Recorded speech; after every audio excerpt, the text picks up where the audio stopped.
நேர்களே, இப்போ காசாவினுடைய ட்ரூஸ் சம்பந்தமாக நாம் பேசிக்கொண்டிருக்கிறோம். இப்போ ஒரு நிலையற்ற தன்மை தான் இருக்குது. பெரிய அளவில் தாக்குதல்கள் இல்லை. ஆனாலும் வழக்கம் போல இஸ்ரேல் அங்கங்கே மக்களை கொலை செய்து கொண்டு தான் இருக்கிறார்கள். நாம் நேற்று பேசும்போது கூட America international special force ISF அது 15 பேர் கொண்ட யூஎஸ் குழுட்ட சப்மிட்டட் ஆகிருக்கிறது. அந்த விஷயம் நம்ம நேற்று பேசணும். இன்றைக்கு அந்த ISFனுடைய அந்த குழுவில் யார் இருப்பார்கள்? அமெரிக்கா, ஜோர்டான், துருக்கி, கத்தர், எகிப்து, UK, கனடா, ஸ்பெயின் மற்றும் பெல்ஜியம் போன்ற நாடுகளும் கூட இருக்கிறதாக சொல்லப்படுகிறது. சில நாடுகள் பேர் விட்டிருக்கலாம். இவ்வளவு நாடுகளும் அந்த ஹப்பில் இருப்பாங்க. இது CCMC, அதாவது இந்த central commands of the military force. இதில் முழுமையாக இந்த படைகளின் கண்ட்ரோலில் தான் இருக்கும். இது ஒரு coalition force. ISF, international the special force which has been scrutinized by everyone on this ground. இந்த டெரிட்டோரியலில் நடக்கும் அனைத்து நிலைகளும் under the control of this regime. இந்த அரசுன்னா இந்த மிலிட்ரி கோஆபரேஷன் ஆள்கள் தான் அதை ஸ்க்ரூட்டினைஸ் பண்ணுவாங்க. If they want to anything, அவங்க கன்சர்ன் யூஎஸ் ஃபோர்ஸில் அவங்க கேட்பாங்க. ஆனால் யூஎஸ் மட்டுமல்ல, யூஎஸில் தான் கேட்கணும். ஆனால் அவர்களுக்குள்ள இருக்கும் அடுத்த கட்ட அரபுகள் எல்லோரிடத்திலையும் ஆலோசனை செய்வார்கள். இதில் எந்த நிலையிலும் இஸ்ரேலுக்கான பங்கு இல்லை. ஆனால் இஸ்ரேல் ஒரு அசிஸ்டன்ட் கமாண்டர்ஸ் இந்த மாதிரி அவர்கள் ஒரு சிஸ்டர் கன்சர்னாக இருக்கும் அதிகாரமற்ற நிலையில். அதிகாரம் அவர்களுக்கு ஒன்றும் கிடையாது. தானாக எக்ஸிக்யூட் பண்ணுறது, இம்ப்ளிமெண்டேஷன் எதுவுமே கிடையாது. எதையும் பண்ண முடியாது. அமெரிக்கா தான் அதை செய்யும். கூட்டுப்படைகள் தான் செய்யும். இவர்களுக்கான எல்லைகளில் இவர்கள் முழுமையாக நகர்ந்து விடுவார்கள். இந்த திட்டம் இப்பொழுது அமெரிக்கா முன்னெடுத்திருக்கிறது. இந்த 2026 டிப்ளாய்டு அந்த படைகள் நிறுத்தப்படும் என்று சொல்லப்பட்டிருக்கிறது. இதில் ஆக்சுவலி இந்த 20 பாயிண்டில் இன்டர்நேஷ்னல் ஃபோர்ஸுக்கு உள்ள இடம் இல்லை.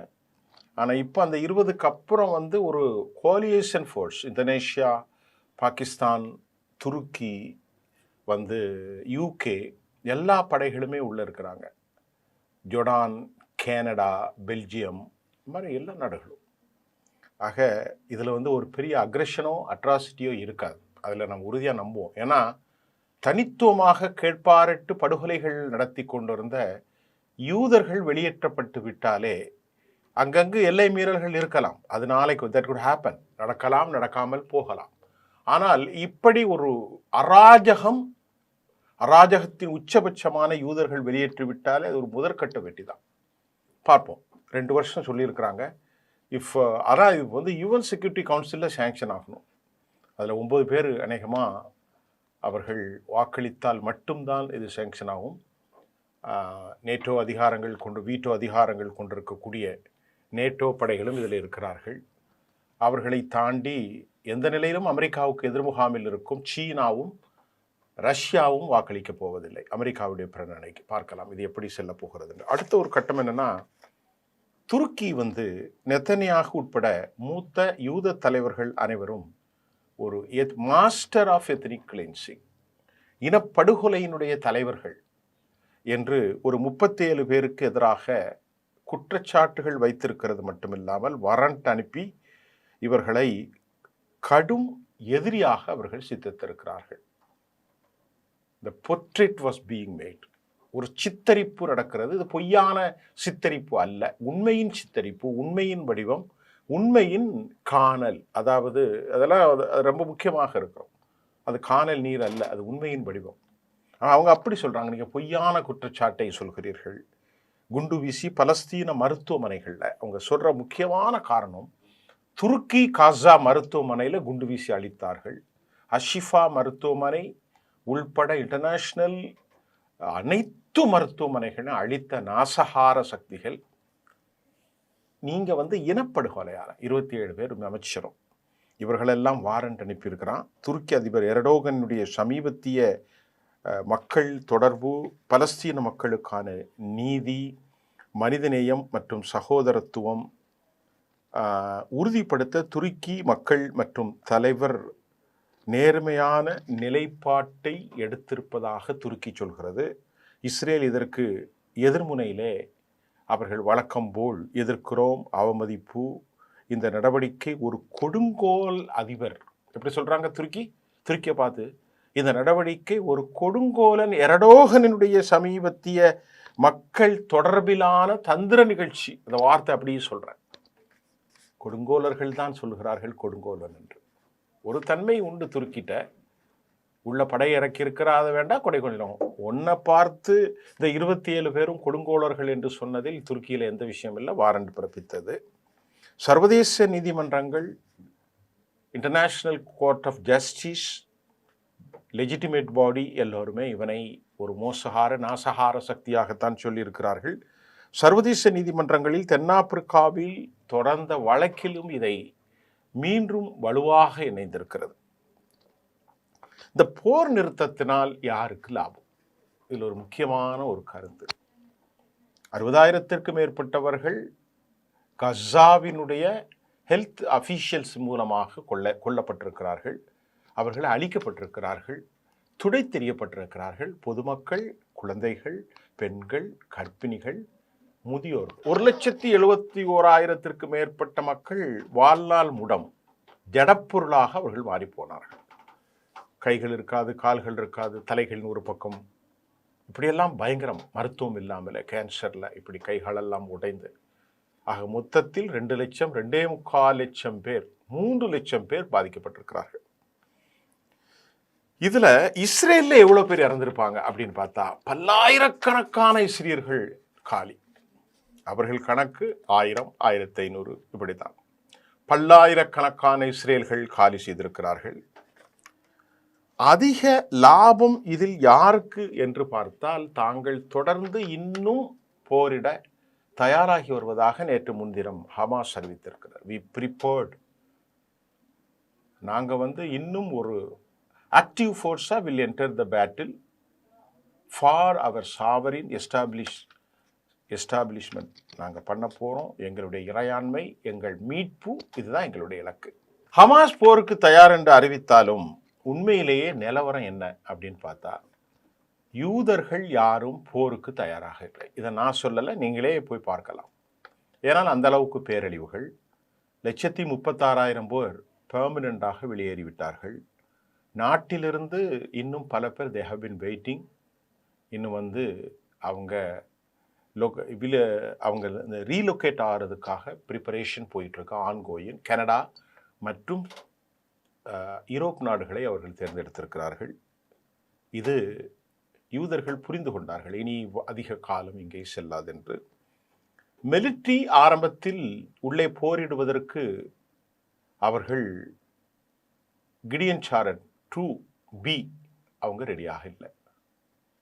ஏனென்றால் மன வலிமையும் இல்லை, மன தைரியமும் இல்லை. எல்லாம் 18 வயசுலேருந்து 25 வயசு பசங்க. பல முனைகளில் ஏற்பட்ட இந்த தாக்கல் சூழல் காரணமாக இதை அவர்கள் தயாராக இல்லை. தயாராக இருப்பது என்னவோ 3 பேர்: pen kefir, பெசலில் Smotrich, Benjamin Netanyahu. அமெரிக்காவும் தயாராக இல்லை. இவர்களை ஊக்கப்படுத்துவதற்கும் பணம் கொடுப்பதற்கும் அமெரிக்கா உள்நாட்டு கிரைஸே வலிமையாக சென்று கொண்டிருக்கிற போது IDF உடைய ஹெசிடேஷன், மடிந்துவிடக்கூடிய அச்சச்சூழ்நிலை, ஆம்பூஸ் தாக்குதல், அவர்கள் உயிரை கவனமாக மதிக்கவில்லை, உயிரை துச்சமென மதிக்கிறார்கள்.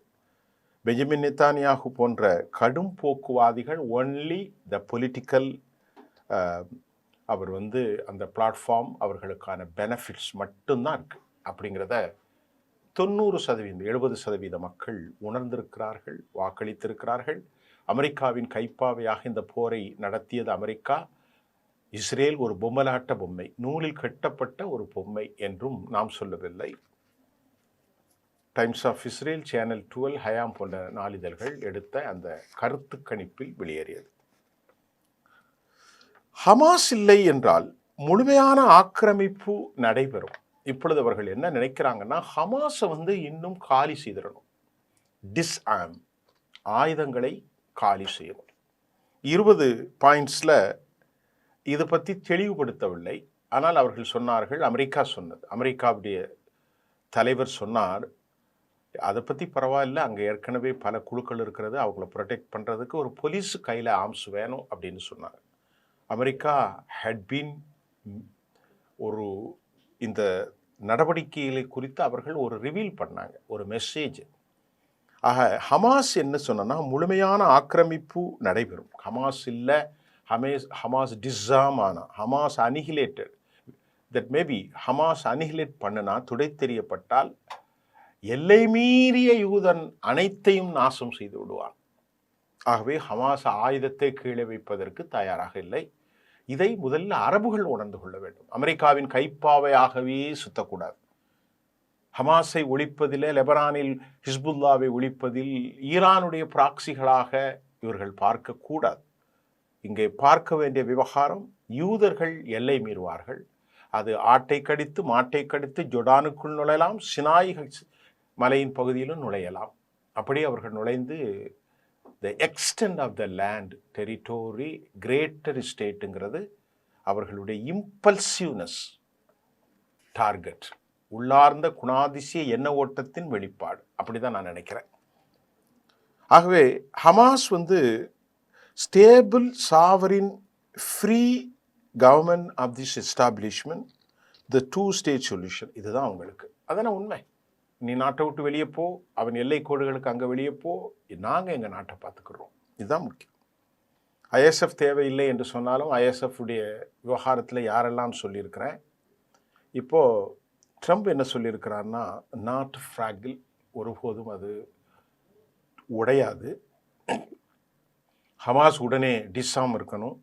ஹமாஸ் என்ன சொல்லிட்டாங்க, நோ நோ நோ, ஒருபோதும் வைக்க போவதில்லை.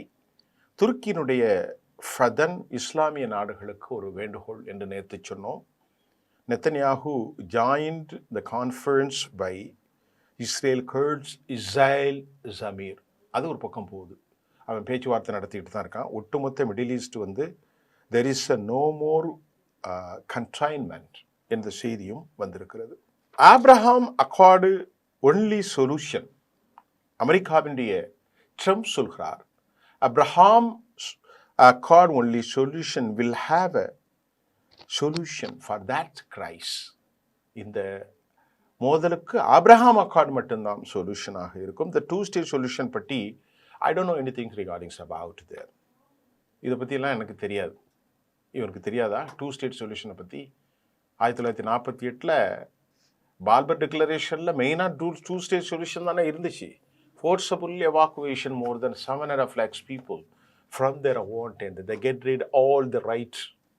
அனைத்து விட்டு ஃபோர்ஸபிளாக எவாக்காட் பண்ணீங்களே, உங்களுக்கு எப்படி தெரியாமல் இருக்கும்? எவ்வளோ பெரிய நடிப்பு.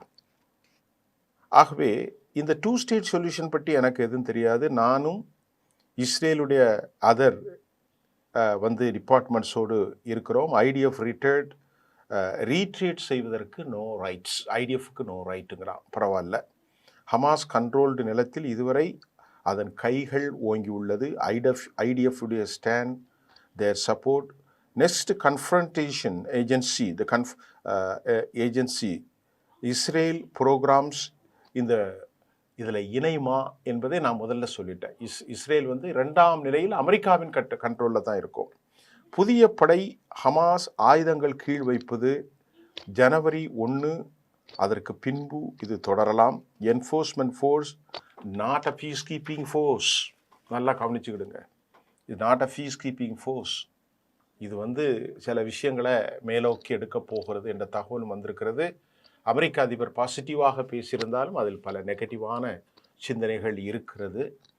இப்போது மீண்டும் அமெரிக்காவிற்கு ஒரு அழுத்தம் கொடுத்து தன்னை நிலைப்படுத்தி கொள்ள பெஞ்சமின் முயல்கிறான். அதனை தடுக்கும் பொறுப்பு எர்டோகன் கைது செய்யப்பட வேண்டும், எத்னிக் கிளீன்சிங் என்ற வெறும் அறிக்கையோடு இருக்கக்கூடாது. ப்ராக்டிக்கலாக வெளிநாட்டு விவகாரத்துறை அமைச்சர்கள் எல்லாம் செய்வார்கள். மீண்டும் மௌனத்தில் இருக்கும் MBS வாய் திறக்க வேண்டும் கடுமையாக. என்ன நடக்கிறது பார்ப்போம். லெபனானில் போர் மேகங்கள் கடுமையாக சூழ்ந்திருக்கிறது. எந்த நேரமும் தாக்குதலுக்கு உள்ளாகும். இதையும் நான் நேற்று சொல்லிட்டேன். அன்சருல்லா இணையில்லாமல் இனி அடுத்த தாக்குதல் நடத்தப் போகிறார்கள். ஈரானின் திட்டம் மௌனமாக இருந்தாலும் அவர்கள் ஒரு பெரும் சக்தியாக மாறியிருக்கிறார்கள். ஆக இப்படிப்பட்ட ஒரு கூட்டணி சதி திட்டத்தில் ISFினுடைய நிலை, அமெரிக்காவின் நிலைப்பாடு, UN அனுமதி கொடுக்குமா? பொறுத்திருந்து பார்ப்போம். மீண்டும் நாளை.